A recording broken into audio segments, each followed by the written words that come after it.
కర్నూలు జిల్లా తుగ్గలి మండలం జొన్నగిరిలో బంగారం శుద్ధి కర్మాగారాన్ని సీఎం ప్రారంభించారు. ఈ సందర్భంగా నిర్వహించిన కార్యక్రమంలో ఆయన మాట్లాడారు.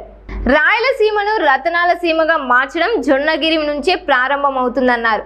ఈ ప్రాంతాన్ని గతంలో సువర్ణగిరి అని పిలిచేవారు. అశోకుడి 4వ రాజధాని ఇది. జొన్నగిరిని సువర్ణగిరిగా మార్చుకుందామా? వందల ఏళ్ల క్రితమే ఈ ప్రాంతం బంగారం రత్నాలతో నిండింది. అశోకుడి శాసనాలు ఈ ప్రాంత వైభవాన్ని చాటి చెబుతున్నాయి. సాగునీటి ప్రాజెక్టులు పూర్తి చేసి సీమను కాపాడాలనే ఆలోచన చేసిన వ్యక్తి ఎన్టీఆర్. ఆయన నిర్ణయంతో రాయలసీమ ప్రాంతానికి ప్రాణం పోసామని చంద్రబాబు పేర్కొన్నారు. సువర్ణ అధ్యాయం మొదలైంది. ఈ అధ్యాయానికి రతనాల సీమ రాయలసీమ కేంద్రమైంది. నా జీవితంలో ఎప్పుడూ మరిచిపోలేని సంఘటన ఈ జొన్నగిరి సంఘటన. దేశంలోనే అతి పెద్ద ప్రైవేట్ రంగం గోల్డ్ మైనింగ్ ప్రాజెక్టు ప్రారంభించుకోవడం శుభ పరిణామం. అలాగే విస్తరణ యూనిట్ కూడా శంకుస్థాపన చేసుకున్నాం.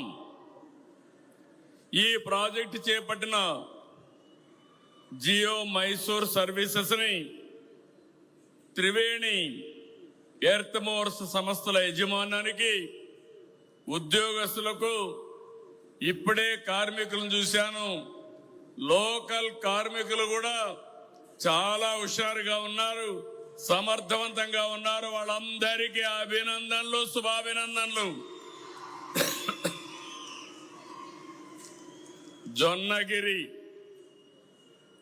ఘనత నేటిది కాదు. ఈ ప్రాంతానికి ఎంతో చరిత్ర ఉంది. ఈ ప్రాంతాన్ని సువర్ణగిరి అని పిలిచేవారు. అశోకుడి 4వ రాజధాని ఆనాటి సువర్ణగిరి, ఈనాటి జొన్నగిరి.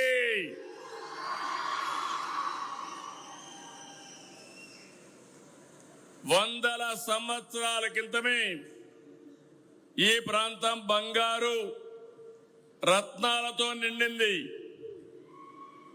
ఇక్కడ దగ్గరలో లభించిన అశోకుడి ఎర్రగుడి శాసనాలు ఈ ప్రాంతం యొక్క వైభవాన్ని చాటి చెప్తున్నాయి. అవునా కాదా తమ్ముళ్ళు అని మిమ్మల్ని అడుగుతున్నా. రాయలసీమ అంటేనే రతనాల సీమ. శ్రీకృష్ణదేవరాయల కాలంలో సీమలో రతనాలు రాసులుగా పోసి అమ్మేవారు. ప్రపంచానికి కోహినూర్ డైమండ్ కూడా అందించింది మన రాష్ట్రం నుంచి.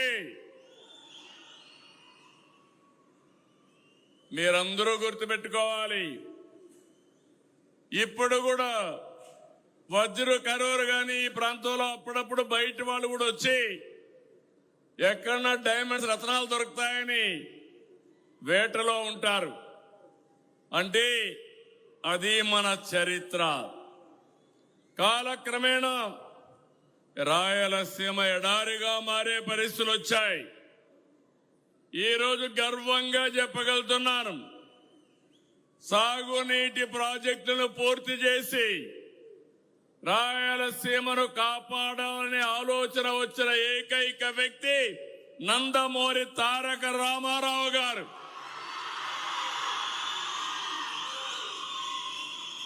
ఆ నిర్ణయం మళ్లీ రాయలసీమకి ప్రాణం పోశాం. ఇప్పుడు గోల్డ్ మైనింగ్ పూర్వ వైభవానికి ప్రారంభం. నేను అడుగుతున్నా మిమ్మల్ని అందరినీ, జొన్నగిరి పేరే పెట్టుకుందామా? మళ్ళీ పాత పేరు స్వర్ణగిరి పేరు పెట్టుకుందామా తమ్ముళ్ళు అని మిమ్మల్ని అడుగుతున్నా.